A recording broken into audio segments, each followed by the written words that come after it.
Good evening and welcome back to Cruising Off Duty. I am Craig. Well, as you can tell by the table that's almost collapsing from all these solar generators, I am doing another solar generator review. I want to stress though, I've done an intro many times about the importance of having a solar generator on a boat just because it's a nice to have thing. It lets you live your life a little bit more enjoyably for longer off the grid. I don't think I've stressed enough how it's not just a nice thing to have, it's a must thing to have. You need to have at least one of these in your household just for that what if moment, that emergency preparedness. Let's do the regular intro. You'll kind of see that me just saying it's kind of a nice to have thing, but the last 2 points are important. It says if you live in a house off the grid or if you're a doomsday prepper. You know, a lot of us roll our eyes at the whole doomsday prepping thing, but if anything showed us with the COVID thing, once people panic that the food is going to run out, they go in droves and clear their shelves. And before you know it, if you haven't prepared, you're kind of SOL, right? But also power. If the power grid goes out, and we'll talk about it after, then you're kind of SOL if you don't have any other way to, cook your food and power up your cell phone and do other things. Let's run the intro. That's the original one. And then I'll talk about those last 2 points after this. We're talking about living off the grid. Now, if you've watched my channel, you know I'm a sailor, but sailors aren't the only ones who live off the grid. If you're a boater of any kind, you live in an RV, you like to go camping, you have a small cottage or home in the outback, you live in a van down by the river, or you're a doomsday prepper, you need to know this because we all need to learn how to produce power, store power, convert the power to the volts, amps, and watts that we need to use it, and then have some sort of facility to dole out that power in the most efficient way possible. So, all that being said, this is valuable information for anybody. Even if you do live in a house and you aren't a big camper RV or all that stuff, we do have power outages, and sometimes you need to live for days and you need to charge things like laptops, phones, tablets, whatever, to just have normal modern day-to-day living, even if you are living at home during a power outage. So as you can see, I did say that it was important to have them, but I didn't stress how much. Those last 2 points are specifically important. The living off the grid and doomsday prepping. Now I know we all kind of roll our eyes at doomsday preppers. The doomsday prepping side has never been more realistic than now. Let's face it, with all the world tensions with the Russia-Ukraine thing and now the Middle East conflict and the potential of a China-Taiwan thing going on, the world has never been closer in my lifetime to a potential World War III situation. Don't want to be alarmist, but that is definitely not a far-fetched thing to happen. And if there was a World War III, power grids could be attacked, things could get really nasty really quick. And if we learn something from the COVID thing, even with just a pandemic where we still had power and water and all that stuff, people freak out and they buy up everything. And if we get into a shit hits the fan moment, SHTF is what a lot of preppers call it, then it's going to get way more dire than the COVID thing. Not only are the food at the grocery store is going to be gone within days, there's going to be rioting because people didn't get the food and now they don't have enough, and they're going to start to pick on people that do have stuff. And one thing that kind of puts you on the radar is if you have a gas generator running in your backyard. Everybody can hear it and everybody will know you're the holy house on the street with the lights on. So yeah, you might want to be a little bit more covert, and nothing is better than a solar generator for that because you recharge it with the power of the sun, which in all likelihood will always be around and free for you to use. It's just a matter of having the right size solar generator with the right amount of solar panels. So I think we can all agree the chance of an SHTF moment is pretty likely in this day and age. Also, even if you go, okay, I'm taking that off the table, that's not going to happen. There's still, what have we seen recently? We've seen out of control forest fires. We've seen earthquakes. We've seen tsunamis. We've seen ice storms taking down power lines. We've seen tornadoes go through power lines and take down whole communities for weeks at a time. So there's lots of times where you might be like, the world isn't coming to an end. And come on, Craig, you're being a little alarmist, but just natural disasters alone can knock your community out for days, weeks, maybe even months. So in that case, having a nice quiet solar generator to keep things running like your fridge and your freezer so your food doesn't go bad. In Canada, where things get cold in the wintertime, you want to have power to run your furnace because we have gas heat, but the furnace will not turn on if it senses no electricity because it needs to run the fan in order to blow the heat through the house. Otherwise, the furnace would overheat. So you need to have a solar generator for your furnace to keep it running. You might want another solar generator for your most prized possession food, maybe your chest freezer or something. You might want another solar generator to be in your kitchen to run microwaves, kettles, blenders, whatever you need to do to get by day to day to cook the food that you hopefully have prepared or bought luckily in the last minute when SHTF was going on and you went to the store and just scooped up every canned soup you could get, you need to cook it. And saying that you're going to use gas because you have a gas stove or whatever, you can't count on any of that being around if things get really, really bad. So you need to be self-sufficient. And like I said, you need to have at least one of these, preferably two, because if you had two, you could have one plugged into the solar array that you've set up in, let's say in your backyard, charging, and another one using, you know, for your furnace down in your basement or your chest freezer or whatever. So you might have one charging while one's being used and you will move them around. It's nice to have more than one for those reasons, but let's face it, money-wise, you might not be able to afford more than one of these. So in that case, go with the biggest one you might need. So if you say, look, I definitely need a microwave to heat my food, then you need a solar generator or power station that's at least 1500 watts output to run a microwave oven. Kettle, same thing, about 1500 watts. So I would definitely go with a 2000 watt just to have some playroom, because you might need to plug in something else simultaneously while you're also using the microwave. There we go. So that's the reason you would go with a bigger one. There's also benefits to having smaller ones. Smaller ones are more portable to move around your house. For I want to plug in over here something, now I want to plug in something over here. It's a little easier. Also, a smaller one's easier for a bug out situation. If things got really crazy and you had to grab a go bag, get in your car and go.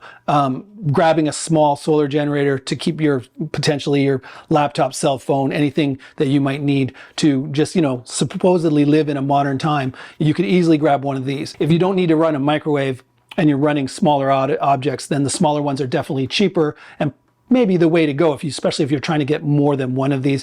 Two of these little ones are probably the same price as one bigger one, so keep that in mind. So let's get on to the review, and just so you know, I always do the pros and the cons of each solar generator I review. No solar generator that I've ever seen is completely perfect. It usually either has some glaring issues or it has some minor, it'd be nice to have this feature on this one that's on this one, and you know, this one is missing that and this one has it, so you kind of know it could have been there, that sort of idea. Little nitpicky things are still negatives that I do address, and it also makes you know that this is not a paid advertisement. Yes, some of these were sent to me for review purposes, but I wasn't paid. This isn't a paid advertisement. So there you go. Hopefully you will enjoy this review of the solar generator. I'm not telling you which one of these is the one this time, but yeah, check it out. And hopefully at the end of this, you can understand that it's definitely worth having at least one of these in your household. So stay tuned. Okay, let's get to the review of the day. That's the AC70 from Bluetti. We also have the AC200L as a comparison, and the EB3A. All of these are Bluetti. Obviously large capacity for those, like I mentioned, microwaves, big draw items.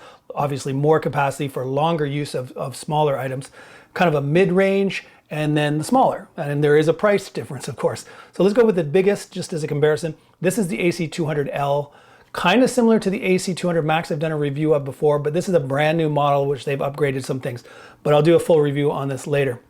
It's so new that I can't even find a Canadian price. I'm Canadian, so, well, Canada, I guess the shirt gives it away.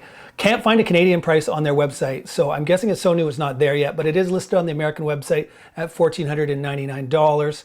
Now, before I go any further, they have given me discount codes that supposedly are above and beyond any sale item you can find on their website. So if you want to use that, I'll put it in the video description. I'm not going to put the code on the screen because the codes change every sale. Right now it's the Black Friday sale. So that code would be good for this sale. The next sale, when they give me a new code, I'll go in the description and update it to the newest code. So hopefully it can always save you some money. So $1,499.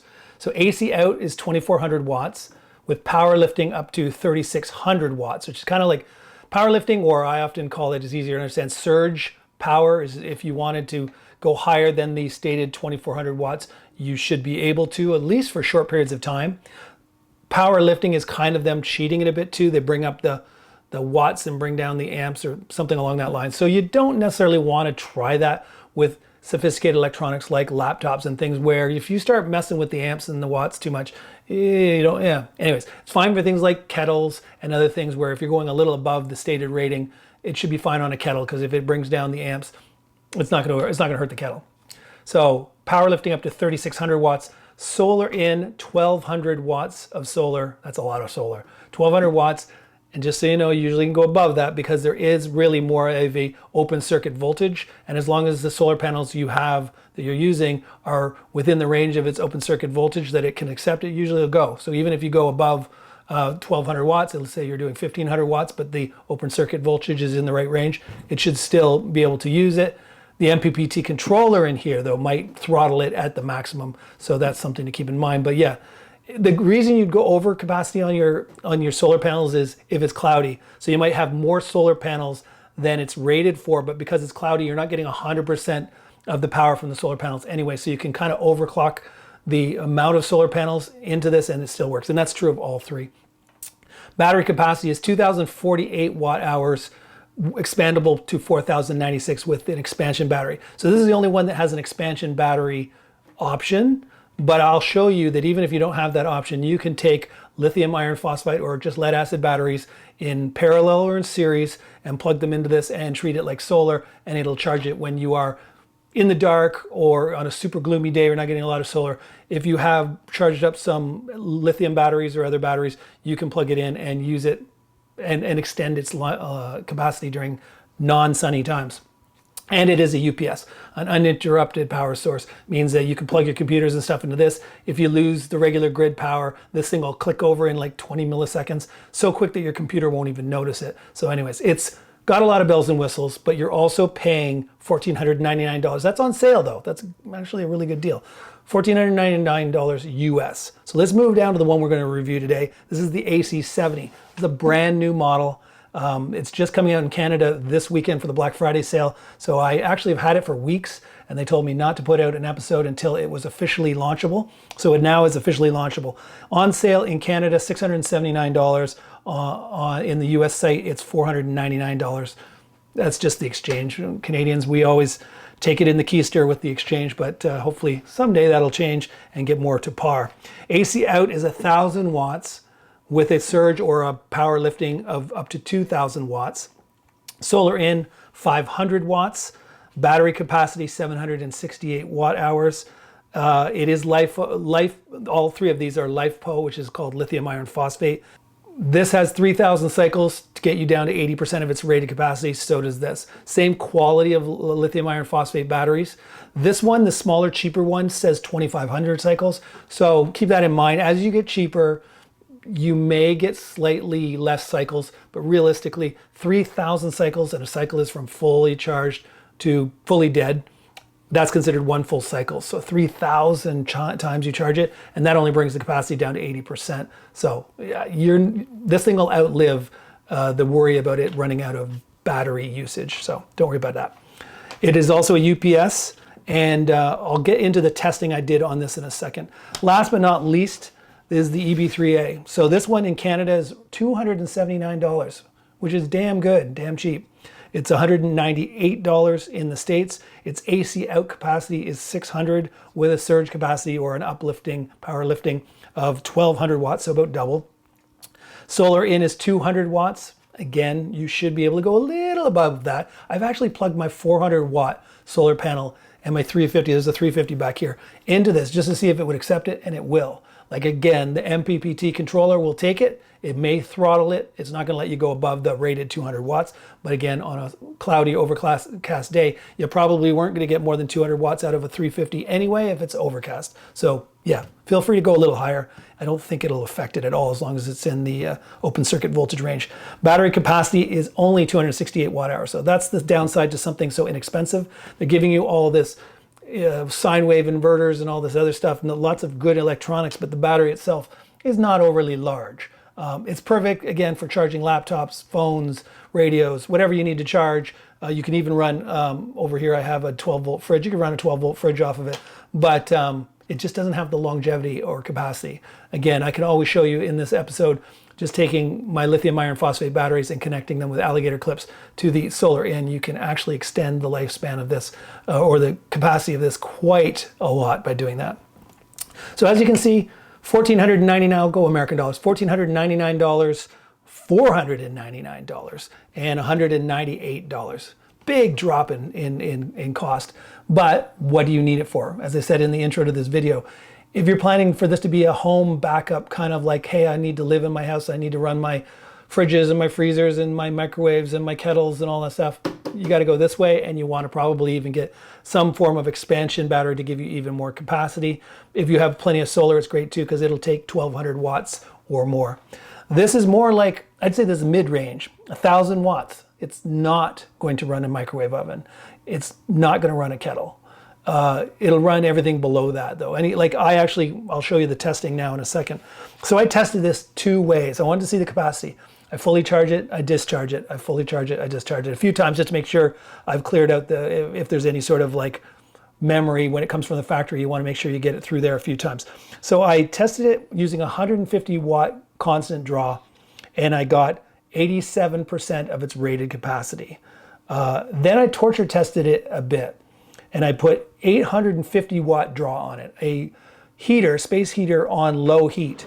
Okay, I just wanted to torture test the AC70 a little bit. So I've got a space heater on low heat, taking about 878 watts. As you can see here, its capacity so far is 388 watt hours. And this thing only has 768 watt hours, and it's 39%. So I think it's going to do pretty well percentage-wise when it's done. I'll let you know, but I'm actually quite impressed that even at super high watt output, it's doing really well at keeping the capacity up. So just a thought. The only sound I hear is from this fan. So the actual AC70 is not making a lot of noise. Okay, I killed it with the heater that was down here, low heat. 850 watts or whatever. It got 656 watt hours, and as you can see, it's completely dead. And that's actually not bad considering the battery capacity is rated at 768.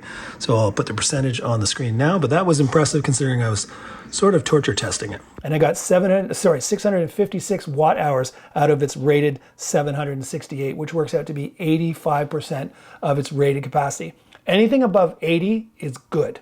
Anything above 85, like the first time at 150 watts, 87, and the second time torture testing it at a constant 850 watts, still got 85 point something percent of its rated capacity. Again, that is really, really good. The reason is there's always parasitic drain.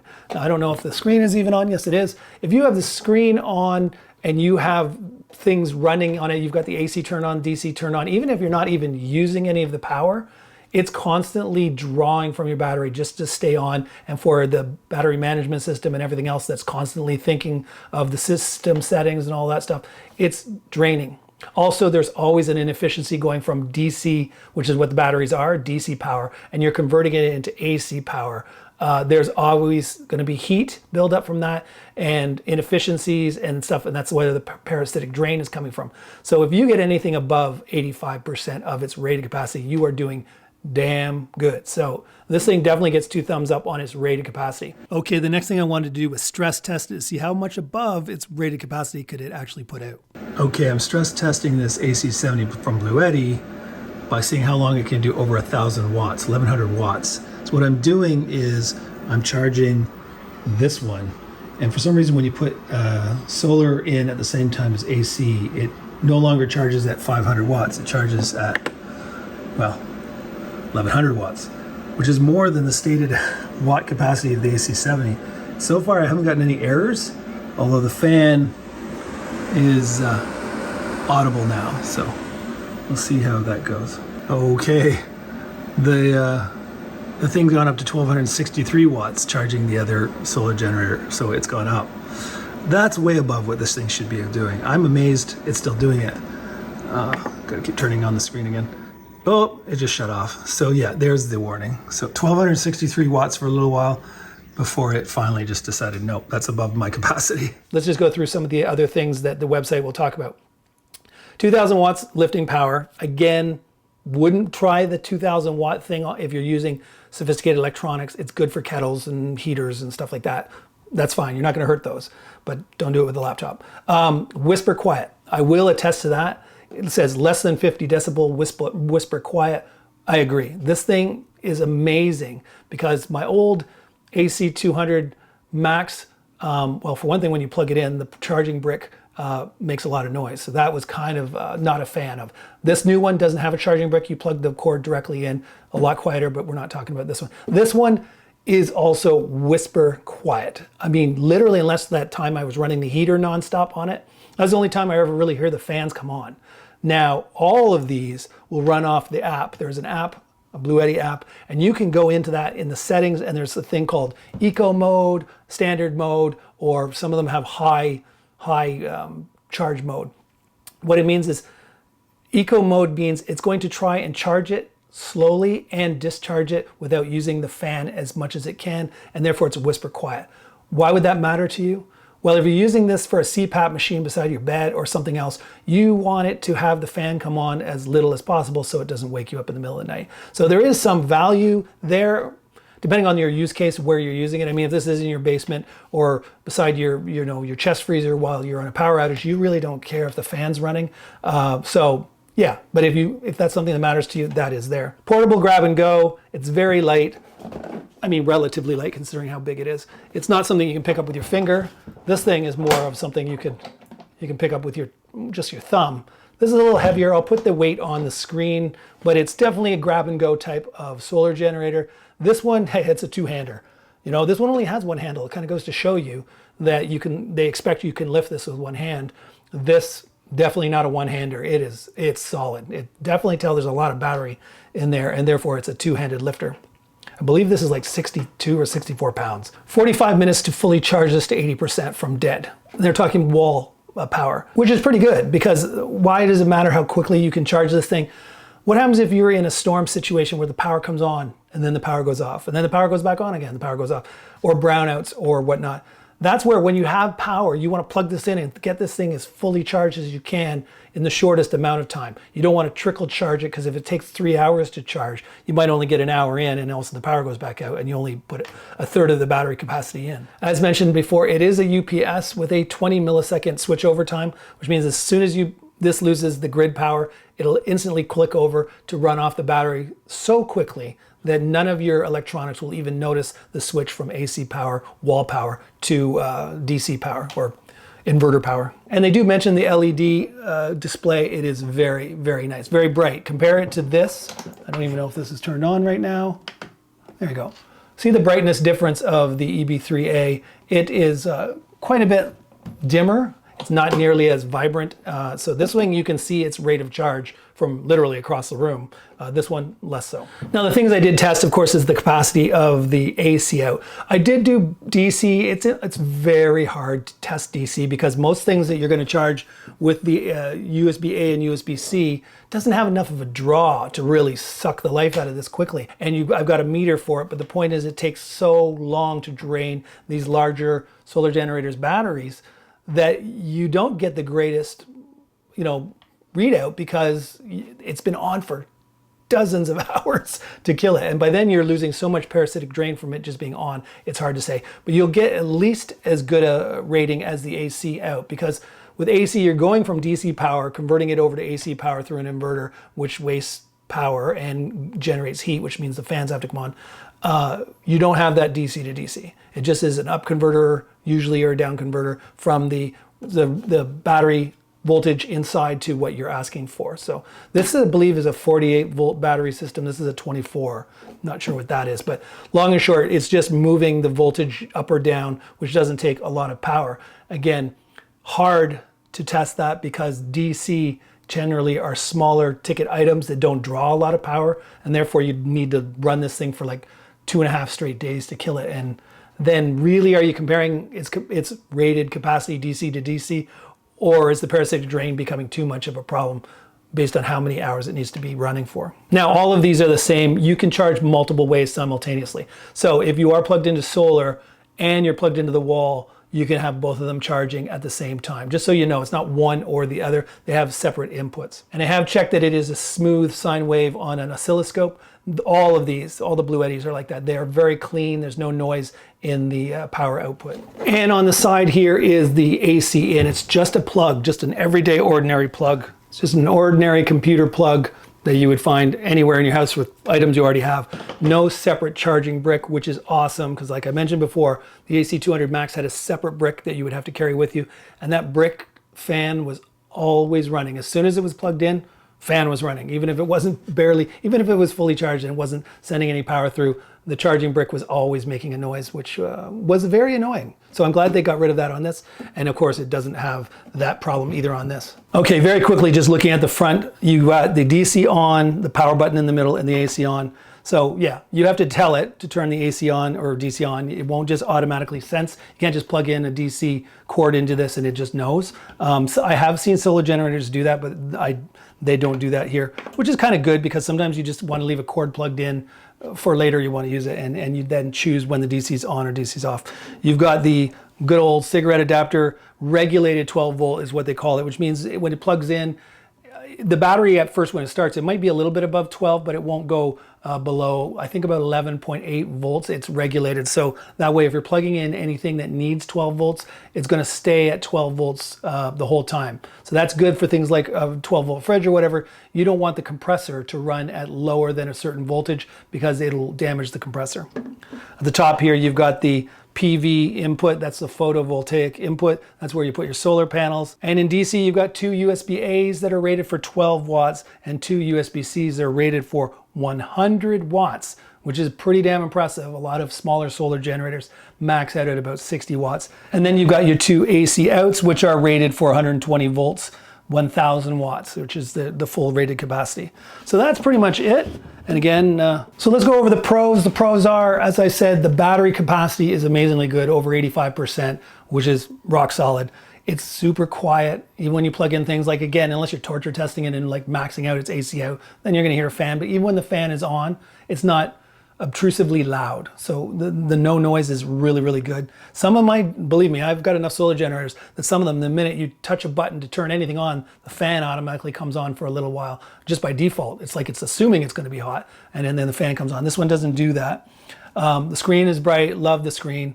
Like the buttons, like the manual buttons to turn things on and off, because touchscreens are great, but if you only have a touchscreen, what if the touchscreen stops working? We've all had phones and stuff where you touch the screen and it stops working. If you have a touchscreen and that's your only way to access the settings and stuff in it, you're kind of out of luck. At least with a button, you can turn on the power, of course, and then turn on AC and turn on DC very easily. Turn them back off again very easily. None of this press and hold. I know you know which one I'm talking about. There is a developer of solar generators where you keep having to press and hold buttons to get them to turn on.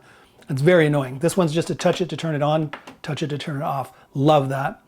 The only thing I guess I could say about the display, it's bright, it's vibrant, you can see it, is it would be nice to have both the buttons and the touchscreen. Only because there are settings in here, like if you want to go the power uplifting mode or the eco mode, or turn on the how many minutes before the sleep goes on and screen goes off. That's all in settings, which you cannot access from here. There's no button here for settings. The only way you can change any of the settings is to go to connect this by Bluetooth to your app and go in the app settings and change it that way. So if there was a touch screen like there is on the AC200 Max, as well as the buttons, you could touch the part of the screen where that setting is, or you'd be a setting button, you could press the setting part of the screen and then it would the drop down menu would show up and you could go through the menu and pick what you want from the screen instead of having to go from an app. But then again, most everybody has a phone, so having an app isn't a problem. It's just that if you brought this to the cottage and for whatever reason your phone died or some other reason your phone broke, you wouldn't be able to change the settings. So there you go. As for portability, I mean, I love that the Bluetti website shows this thing strapped to the back of a motorcycle with a tent in the background. And it kind of relays what I was talking about earlier about, you know, that SHTF moment where you've got to bug out and get the hell out of town. And that guy riding a motorcycle with this thing strapped to the back was kind of humorous because I thought, yeah, that looks like a bug out kind of moment guy right there with his tent. So yeah, it's small enough to be portable, even on a motorcycle. But strong enough to run things up to 2,000 watts, but realistically it's rated for 1,000 watts, which is pretty damn good. So there you go. I'm giving this 2 thumbs up. I didn't really have much to complain about. I love to find something to really gripe about on these so that it's not a paid advertisement, but it's not much to not like on this one. I love the price. I love the features. I love the portability. So I'm not going to strain myself trying to find something I really don't like when there really isn't much. Oh, one thing, now that I think about it. They don't have wireless charging on the top. If you look at the EB3A, there's a wireless charging spot on top, so you can just leave your phone on top and charge it. This one doesn't have it. Nothing happens when you put your phone on top. They would probably show you it's wireless charging if there was that feature, but there isn't. So again, that's not really a flaw. It's just you put that feature on your cheap model and then you have the space for it, but you didn't put it on the kind of the mid-range model, which is a little weird, a little weird. They could have put that, but anyways, it is what it is. Well, hopefully you found the review of the AC70 in comparison to its larger big brother and its smaller little brother. Found that informative. If so, show the channel some love by giving it a thumbs up. Subscribe if you haven't already. Hit that bell notification because I got about 5 more solar generators over here I need to review. They'll be coming out in the next few weeks. And if you have the bell notification ticked off, you'll be notified when those are up. And that's it. Until next time, this is Craig signing off, wishing you, usually I say safe cruising, but this is not really relevant to cruising. Just stay safe. All right, have a good one. Ciao.